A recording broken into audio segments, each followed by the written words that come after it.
Las Vegas native Bryce Harper, he is already a free agent and reportedly turned down a 10-year, $300 million offer from the Nationals.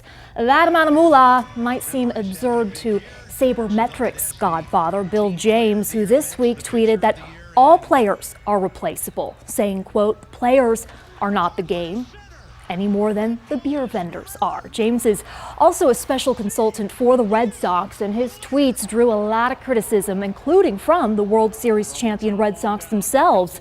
Yesterday, I spoke with Red Sox Vice President Tony La Russa about this. Tonight at the Aria is where the Hall of Fame manager is hosting the 7th annual Leaders and Legends fundraiser to benefit the Animal Rescue Foundation. I am really disappointed because you can't watch the 4 championships that have been produced in the 2000s without seeing the heart and soul of these players. Just talent, but it's camaraderie and the toughness. That really disappoints me. Bryce Harper offered $300 million to stay with the Nationals, turned it down.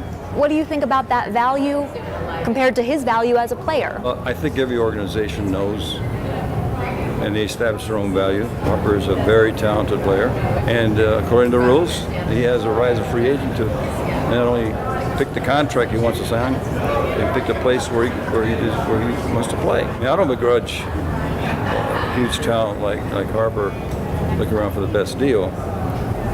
I do think that this is a team game. No matter how great one player or 2 players are, you don't win a championship. So in the end, my biggest concern about Harper was, does he understand it's a team game?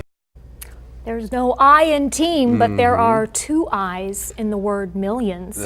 And Harper and his agent Scott Boras apparently believe they can get more than $300 million with his next team. We'll see, I guess, huh? Yeah. All right, Amber, thank you. All right.